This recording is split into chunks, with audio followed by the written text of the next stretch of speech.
For our project, we aim to understand the sentiment an article expresses. More specifically, we want to look at recent articles covering COVID-19 news and the sentiment expressed through the language revolving around the countries it pertains to. We plan to track this sentiment over the time which COVID has developed, hoping to see change in sentiment as realized severity increases or positive trends as some countries reopen and express hope.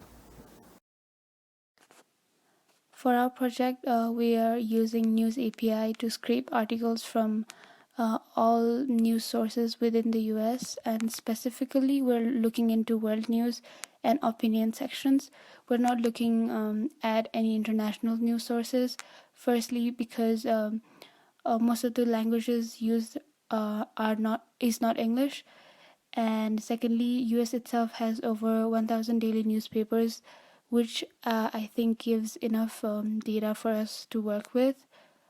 With all the data, we're gonna run a Vader analysis on the articles that are related to COVID-19, and there are 8 countries that we're looking into. They are South Korea, Italy, UK, USA, Denmark, Taiwan, China, and India.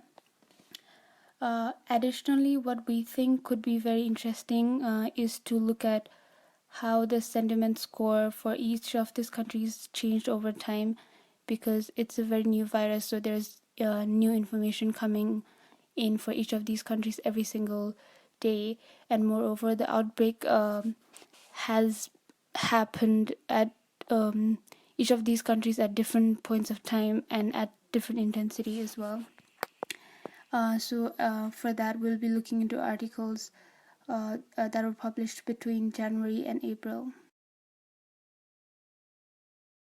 Through our observations, we've hypothesized in our project that countries such as Taiwan and South Korea, for example, have received praise and positive reporting for successfully flattening the curve through rapid response tests and building more resources with a combination of lockdowns and curfews and responsible usage of protective gear.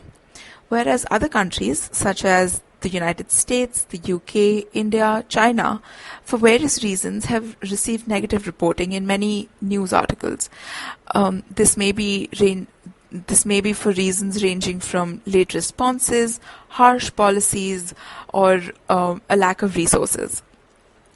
On the other hand, we see countries like Italy with a negative reporting, but at the same time with undertones of empathy and sympathy. Then we have certain countries like China and Denmark, for example, which have seen a gradual change in the sentiment. For example, China went from having positive